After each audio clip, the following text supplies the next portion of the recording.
ఒకటి కాదు రెండు కాదు 12 పెళ్లిళ్లు చేసుకుంది. పెళ్లి కొడుకుల కుటుంబాల నుంచి లక్షల రూపాయల డబ్బు తీసుకుంది. పెళ్లైన తర్వాత ఏదో ఒక సాకుతో వాళ్లపై కేసులు పెట్టడం ఆమెకు అలవాటుగా మారింది. ఎట్టకేలకు బాధితులు పోలీసులకు ఫిర్యాదు చేయడంతో డొంకంతా కదులుతోంది.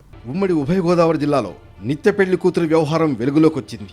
ఒకరిని కాదు ఇద్దరిని కాదు, ఏకంగా 12 మందిని పెళ్లిళ్ల పేరుతో ఓ యువతి మోసం చేసిన వ్యవహారం హాట్ టాపిక్ గా మారింది. ఆర్థికంగా స్థిరపడిన వయసు మీరే వరకు పెళ్లిళ్లు కాని వాళ్లు, భార్యతో విడాకులు తీసుకున్న వాళ్లు టార్గెట్గా ఈ దందా నడిచినట్లు తెలుస్తోంది. ముందు అన్నింటికీ ఒప్పుకుని అందిన కాడికి దోచుకుని తర్వాత ఏదో ఒక సాకుతో గొడవ పెట్టుకుని విడిపోవడం, మరో పెళ్లి చేసుకోవడం ఈ నిత్య పెళ్లి కూతురికి అలవాటుగా మారిందంటున్నారు బాధితులు. ఈమె పేరు బేతి వీరదుర్గా నీలిమ. ఊరు అంబేద్కర్, కోనసీమ జిల్లా రామచంద్రపురం. 2 ఏళ్ల క్రితం మధ్యవర్తి ద్వారా ఓ పెళ్లి సంబంధం కుదిరింది. ముహూర్తం ఖరారైంది. కానీ పెళ్లి ఆగిపోయిందని నీలిమ అంటుంది. అప్పటికే అతనికి మరొకరితో పెళ్లైందని తెలిసి పెళ్లి ఆపేశామని చెబుతుంది. పెళ్లి ఆగిపోయిన వ్యవహారం పోలీస్ స్టేషన్ వరకు వెళ్ళింది. 2 ఏళ్లుగా ఆ పంచాయతీ కొనసాగుతూనే ఉంది. కానీ ఇంతవరకు కొలిక్కి రాలేదు. అయితే నీలిమ ఓ నిత్య పెళ్లి కూతురంటూ ఏకంగా కోనసీమ జిల్లా ఎస్పీ కృష్ణారావుకు ఫిర్యాదు చేశాడు. ఆమె ఇంతవరకు 12 మందిని పెళ్లి చేసుకుని మోసం చేసిందని ఆరోపించాడు. దీంతో నీలిమ, ఆమె తల్లి, సోదరుడిపై కేసు నమోదైంది. నిత్య పెళ్లి కూతురు ఆరోపణలపై దుర్గా నీలిమ స్పందించింది. వాటిలో నిజం లేదని చెప్పింది. తాను బీటెక్ 3rd ఇయర్ చదువుతుండగా పెళ్లి కుదిరిందని తెలిపింది. పెళ్లి ముహూర్తానికి 2 రోజుల ముందే బలవంతంగా తన మెడలో తాళి కట్టాడంటుంది. పెళ్లికి ముందు 10 లక్షల రూపాయల చెక్ రూపంలో తీసుకున్నట్లు ఒప్పుకుంది. కానీ అతడికి పెళ్లై 2 పిల్లలు ఉన్న విషయం తెలిసి ఆ పెళ్లి వద్దనుకున్నట్లు వివరించింది. ఆ కక్షతోనే తనపై తప్పుడు ప్రచారం జరుగుతోందని, దీనిపై న్యాయ పోరాటం చేస్తానంటోంది నీలిమ. సెప్టెంబర్ 2న మేము బోనం వేసుకుని పెళ్లి కూతురిని చేసుకోవడం అన్నీ జరిగినాయండి. సెప్టెంబర్ 2 ఏంటంటే అమ్మకు కాల్ వచ్చింది.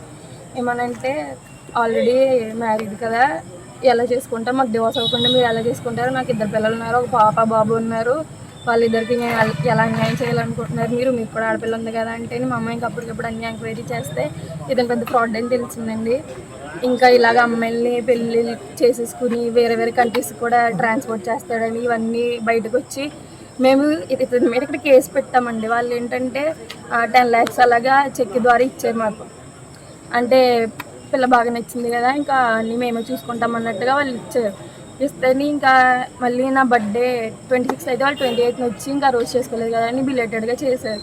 కేక్ తెచ్చి ఇవన్నీ తెచ్చి అమ్మకు కాల్ చేసి ఇలాగా మనీ తెచ్చేయండి, మేము గోల్డ్ అది బయట తీసుకుంటాము, మాకు మేము కానీ ఇచ్చుకుంటాం అంటేని సరే అని చెప్పి అమ్మ ఇచ్చేసింది. నిత్య పెళ్లి కూతురు వ్యవహారం బయటకు రావడంతో ఉమ్మడి పశ్చిమ గోదావరి జిల్లాకు చెందిన మరో 3 కుటుంబాలు స్పందించాయి. నేరుగా కోనసీమ జిల్లా ఎస్పీ కార్యాలయానికి వచ్చి దుర్గా నీలిమపై ఫిర్యాదు చేశారు. పెళ్లిళ్ల పేరుతో దుర్గా నీలిమ, ఆమె తల్లి చేతిలో తాము ఎలా మోసపోయింది వివరించారు. తమ దగ్గర గల ఆధారాలను పోలీసులకు అందజేశారు. తమ కొడుకు పెళ్లైనా భార్యతో విడిపోయాడనే విషయాన్ని పెళ్లి చూపుల సమయంలోనే నీలిమ కుటుంబానికి చెప్పామంటుంది ఓ బాధితుడి తల్లి. అయినా పెళ్లికి సరే అన్నారని తెలిపింది. అయితే మాట్లాడదామని తమను వాళ్ల ఇంటికి పిలిచి హడావుడిగా గదిలో పెళ్లి జరిపించారని అంటున్నారు. తమ దగ్గర 50 లక్షల రూపాయలు తీసుకున్నారని చెబుతున్నారు. తర్వాత మోసం చేశామంటూ తమపైనే తప్పుడు కేసు పెట్టి మరింత డబ్బు గుంజే ప్రయత్నం చేస్తున్నారని ఆవేదన వ్యక్తం చేస్తుంది ఆ కుటుంబం. మా అబ్బాయికి ఆల్రెడీ పెళ్ళయిందని చెప్పాం, అన్నీ మేము చెప్పాం. అయితే అక్కడ మానసిక పరిస్థితి మాకు బలహీనతను బట్టి, అబ్బాయికి ఉన్న మా మానసిక పరిస్థితిని బట్టి భార్య రాకపోవడం, బిడ్డలు అక్కడ చూస్తే అది కూడా రానికపోవడం, మానసిక పరిస్థితిలో ఉండడం వల్ల ఒక కొడుకు బ్రతకాలని ఉద్దేశం కలిగి వాళ్ళు డబ్బు 50 లక్షల వరకు వాళ్ళు మమ్మల్ని అడిగారండి. అయితే ప్రూఫ్ అయితే మాత్రం ఒక 17 లక్షలు 18 లక్షల వరకు ఉందండి. అప్పటికప్పుడు రమ్మని చెప్పి తాళి వాళ్ళే ఉండండి, వాళ్ళు దగ్గర తాళి కట్టించేసి అక్కడ తాళి మళ్ళీ నిజమైన పెళ్లి అన్నట్టు వాళ్ళు ప్రూఫ్ చూపించి అందరికీ మోసం చేసి చేస్తున్నారండి. వీళ్ళండి ఇలాంటి పెళ్లిళ్ళు ఎందుకు చేస్తారు, ఎన్ని కుటుంబాలు పాటు చేస్తారు? దుర్గా నీలిమ కుటుంబం పక్కా ప్లాన్తో పెళ్లిళ్లు చేసుకుంటుందని చెబుతున్నారు బాధితులు. పెళ్లైన కొద్ది రోజుల్లోనే అందిన కాడికి దోచుకుంటారని చెబుతున్నారు. తర్వాత మరింత డబ్బు రాబట్టేందుకు బెదిరింపులకు పాల్పడడం వాళ్లకు అలవాటుగా మారిందంటున్నారు బాధితులు. మేము ఎస్పీ గారికి కంప్లైంట్ ఇచ్చామండి. నిత్య పెళ్లి కూతురు అని తెలిసింది. మా అబ్బాయిని డామినేట్ చేస్తుంది. మా అబ్బాయికి మ్యారేజ్ అయ్యి భర్త భార్య కొంచెం మనశ్శాంతులు వచ్చినాయండి. ఈ అమ్మాయి మ్యారేజ్ చేసుకుంటానని చెప్పి మా అబ్బాయిని ప్రేమలో దింపి డామినేట్ చేసి 15 లక్షలు తీసుకుందండి. మళ్ళీ ఇంకా డబ్బులు కావాలని మమ్మల్ని బెదిరిస్తుంది అత్మానం. నేను ఒక ఆడపిల్లని, అన్యాయంగా నన్ను బజారు కీడ్చొద్దు అంటుంది నీలిమ. నా చేతిలో మోసపోయిన 12 మంది ఎవరు అని ప్రశ్నిస్తోంది. మరోవైపు నీలిమ, ఆమె తల్లి చేతిలో మోసపోయామంటూ ఇప్పటికే కొందరు తెరపైకొచ్చారు. దీంతో ఈ వ్యవహారంలో నిజానిజాలు తేల్చే పనిలో పడ్డారు పోలీసులు. అంతేకాదు 2 ఏళ్ల క్రితం నాటి కేసు ఇప్పటి వరకు ఎందుకు పరిష్కారం కాలేదనే విషయంపై ఎస్పీ ఆరా తీస్తున్నారు. మొత్తానికి నిత్య పెళ్లి కూతురి వ్యవహారాన్ని కొలిక్కి తెచ్చే పనిలో ఉన్నారు పోలీసులు.